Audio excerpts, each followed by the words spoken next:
자, 오늘 말씀은 아주 유명한 말씀입니다. 그림을 보여드릴게요. 사람들이 모여서 무엇을 하고 있을까요? 바로 황금 송아지에게 경배하고 있습니다. 황금 송아지를 만들어서 경배한 이스라엘 백성들에 관한 이야기를 오늘 나누려고 해요. 오늘 말씀의 전장이었던 지난주에 나눴던 31장 말씀을 보면요, 모세가 하나님 앞에서 말씀을 받고 있을 때였어요. 하나님이 이 이스라엘 백성에게 말씀을 주시기 위해서 친히 돌판에 쓰시기까지 했습니다. 31장에 보니까 하나님의 거룩한 임재가 두려워가지고 모세에게 우리 대신 대표로 하나님을 만나달라고 요청했던 이 사람들이 그 다음 32장에서는 돌변해 버렸어요. 왜 돌변했을까요? 무엇이 그들을 돌변하게 했을까요? 1절 말씀 보니까 백성이 모세가 산에서 내려옴이 더딤을 봤다. 더딤, 그러니까 오랜 시간이 걸렸다는 거예요. 기다리게 하니까 그들이 마음을 바꿨다는 거예요. 하나님만을 따르겠다던 사람들이 이 짧은 시간을 견디지 못하고 있어요. 그래서 마음을 하나로 모아서 아론에게 갑니다. 여러분, 여기서 군중의 힘이 참 무서운 걸 알 수가 있어요. 마음을 돌이키는 데에 악한 뜻에 하나가 되어갑니다. 우리가 살고 있는 이 시대도 마찬가지죠. 때로는 다수의 의견이라고 할지라도 모든 것이 다 옳은 것은 아니에요. 아론에게 몰려와서 그들이 말합니다.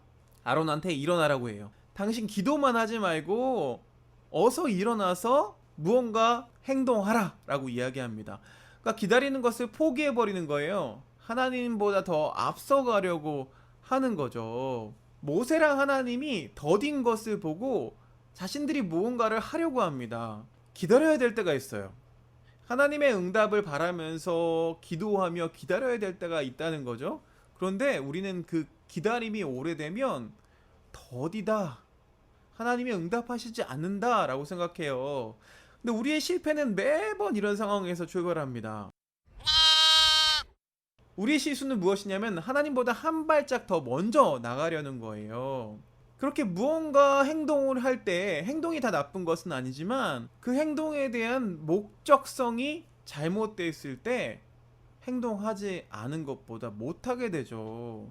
하나님을 배제시켜 버리니까 사고가 일어나고 문제가 만들어집니다.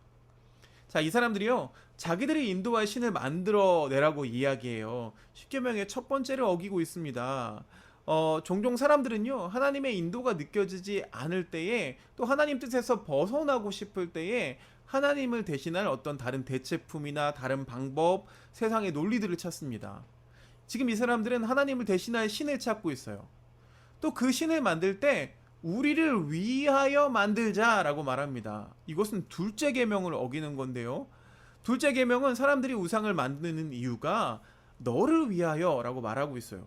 그러니까 하나님 자신을 경배하는 것이 아니라 하나님을 우리 잣대로 왜곡해 버리는 거죠. 이것은 더 이상 경배가 될 수 없습니다. 우리 자신의 만족을 채우는 행위가 돼요. 모든 것들이 내 중심이 된다면 거기에 더 이상 하나님의 임재는 없는 것이죠. 다수의 의견일 때 우리는 저항하기가 참 힘듭니다.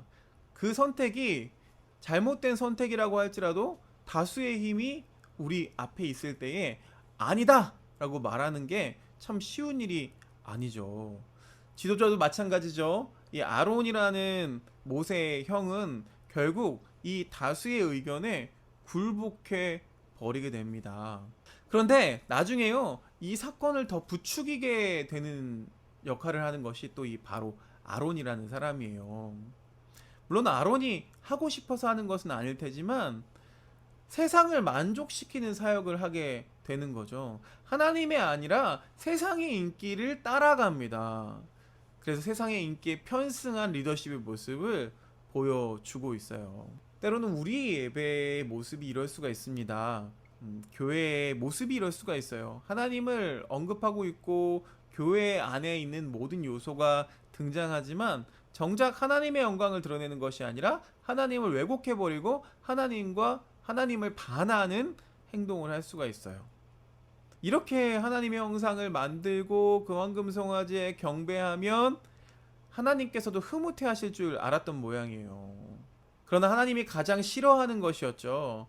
하나님을 위해서 그 형상을 만들어 놓고 그 앞에 제물을 드릴 뿐만 아니라 한술 더 떠서 이방신을 섬겼던 모습처럼 먹고 마시면서 춤추고 뛰노는 무지한 백성이 되고 말았습니다. 오죽하면 이 모습을 현장에 도착하기도 전에 그 광란의 소리를 들은 이 모세가 손에 들고 있던 증거판을 집어 던졌어요. 하나님께서 친히 준비해 주신 그 소중한 십계명을 던져버렸다니까요. 그런데 이 사건은요, 하나님을 섬기는 우리들에게는 남의 일이 아닙니다. 우리도 마찬가지로요, 우리의 신앙을 근거로 아니면 하나님의 이름을 갖다 놓고서 하나님을 거역하는 일이 얼마나 많은지 몰라요. 성경에도 그런 예는 굉장히 많이 있습니다. 요한복음 2장 말씀 보니까요, 성경 말씀에 주제전을 사모하는 열심히 나를 삼키리라 한 것을 기억하라. 예수님이 탄식하면서 말씀하신 거예요. 그러니까 열심을 내서 기독교 성도들을 핍박했던, 하나님을 믿는다고 하지만 결국에는 하나님을 믿는 사람들을 핍박했던 바울도 마찬가지였어요. 하나님이 금하신 형상이라는 것은요, 이 이스라엘 백성이 만드신 금송아지뿐만 아니라 보이지 않게 만들어 놓은 여러 이미지도 다 해당됩니다. 우리는 이렇게 생각해요. 하나님은 잘 믿는 자만을 골라서 부자 만들어 주시는 분, 하나님은 나만을 위해서 싸워 주시는 분, 내가 싫어하는 자는 잔인하게 저주하시고 심판하시는 분, 그러니까 내가 유리한 대로 하나님을 정의해 버리고 하나님께 그런 분이 되주세요 라고 기도하는 꼴이에요. 성경 구절을 들이대면서 장애인들을 폄하하고 여성들을 비하하는 경우들을 쉽게 볼 수가 있어요. 참 이런 모습을 보면 가슴이 아프죠. 또 다른 상처들을 그들에게 주는 거예요. 그러면서 그게 성경 말씀이라고 우기고 있다면 과연 하나님은 그 모습을 어떻게 바라보실까요? 사랑하는 하나틴즈 여러분, 우리도 그것이 황금송아지 모양은 아닐지라도 황금송아지를 만들어서 그게 하나님인 것처럼 경배하고 있을지도 모르겠어요. 성탄절이 지나고 이제 2020년 마지막 주일 예배를 우리가 드리고 있습니다. 우리 모습 가운데 우상이 있었다면, 이 황금송아지가 있었다면 이제 그만 내려놔야 될 때가 아닐까요? 2021년에는요, 여러분의 삶 가운데에 이 황금송아지는 다 사라지고 하나님의 거룩하신 말씀이 자리 잡게 되기를 간절히 소망합니다. 함께 말씀을 읽고 말씀을 고민하고 그 말씀을 서로 질문하며 같이 기도하는 그런 우리 공동체가 되기를 간절히 소망합니다. 여러분 모두 해피 뉴 이어.